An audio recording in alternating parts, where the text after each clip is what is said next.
Hey everyone. So it is July 2022, and this is an important month in regards to analytics and data. As an agency, we've been preparing our clients for this for the past few months, and honestly, still working through it too as more things evolve. So, if you don't know what I'm talking about, we're talking about Google Analytics 4, the deprecation of universal analytics, which is scheduled as of right now to happen July 2023. So what is the significance? This is Scott. He's our director of performance marketing, and we're here to talk about what is the significance of this, what's going on, what are the benefits, what do you need to do to prepare if you haven't already started. So Scott, tell us a little bit about why July matters to begin with. Well, it's obviously year over year, so we want to start being able to look at that year over year data. I think when we're talking about just the opportunity that we have for GA4, we want to consider some things under the hood. You want to go ahead and go into that? Yeah, that's fine. Tell us what's going on, and maybe what are the benefits a little bit. We're hoping there are some if we're making these major changes, right? For sure. Well, we know some information. We don't know all of it, of course, but I think if I was to try to summarize the main benefits and then look at why this is happening. But firstly, just the main benefits, like the customer journey. Google in general for the analytics platform is just trying to work on a more funneled approach so we can understand the customer journey. And so one of the major impacts, I think, of that is that they are going to be standardizing channel groupings in GA4. So you won't be able to kind of go rogue on the different types of channels that you see within Google Analytics, which will help support the funnel approach and the customer journey, I think, across like all different industries. And the other one is just GA4, there's going to be different ways to look at audiences. And some people might look at this as negative, as positive, because they may be happy with their current data, the way they see it. But looking at audiences in a different way can always be helpful, because you might learn something new based on how you're slicing and dicing the data for how the audience data is pulling in. So I would say those are probably the main two, like at least curiosities. I think they could be benefits, at least the audiences, but I know that the customer journey will be beneficial to a lot of clients. Breaking it down a little bit more, when I think of benefits, I think of whether it will be better than universal analytics. And I think that's a tough question, because first we want to make sure that in relationship to how we market, we want to be able to market better to users who are looking for the solutions that you're offering. So that's our goal, right? What we know is that many of the components are based on a cookie in UA. They won't be there, or that configuration of how we got there will be changing. So we'll be having to get in the metrics, make sure we understand how they're configured. And we just want to make sure we're as prepared as possible into the future. We all know that Google is doing this for privacy purposes.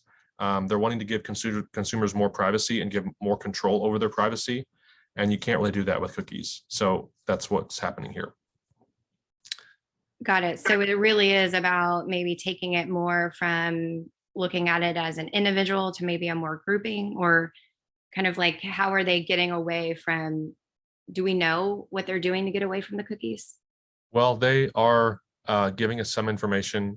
I know that they're talking about topics. It was previously called Flock, Federated Learning of Cohorts, but they are essentially trying to figure out a way to bucket users into different types of audiences for us to still solicit their business and to provide marketing that's customized to the users. Because if you think about it, users want information that's relevant to them. And so that's what Google's trying to do. And that's what they're going to want to do, because they want to make money. Everybody wants to make money. But at the same time, we don't want to send messaging that's not relevant to users. So in an ideal world, we would be having a handshake and a conversation with people that are our best prospects, our most interested users. And that's ultimately the goal at the end of the day, is just having a conversation. And GA4 is kind of like the backside of that, is in trying to give us the story of what's going on exactly moving forward. So yes. if a business hasn't gotten started yet with setting up GA4, what are the kind of like maybe the first three things they should do? Yeah, so we're doing this with all of our clients, of course. We just want to make sure that GA4 is set up, right? We want to get the configuration going so you can start getting the metrics in. Obviously, it's July. It's going to sunset in July 2023. So you want year-over-year data. And then you want to look at your goals and events and decide what you want to track. There are going to be different components there, but ultimately, like session-based data, most of it's going away. We have to consider event-based data, and we might have to reconfigure some of the things that are firing today, or you might have to sunset some of them. And so really you want to work through your goals and events. What are the key things you want to understand about your visitors to your website and how they engage with your website, and then work your way through the other settings. So that's the last step, is just custom dimensions, filters, content groupings, referral exclusions, et cetera, et cetera. Make sure that you have a plan for how you are previously tracking information and how you're wanting to do that in the future. So Awesome. those are the main things, I think. But goals and events are really critical at this point, because we want to capture that year-over-year data. And then where they're impacted, like custom dimensions, filters, content groupings, might be immediately impacted, but ultimately you want to work toward a goal to have those reconfigured, or understand how they're going to impact your other programs, your other reporting tools, the reporting tools throughout your whole company, and how it ladders back up to your goals as a business.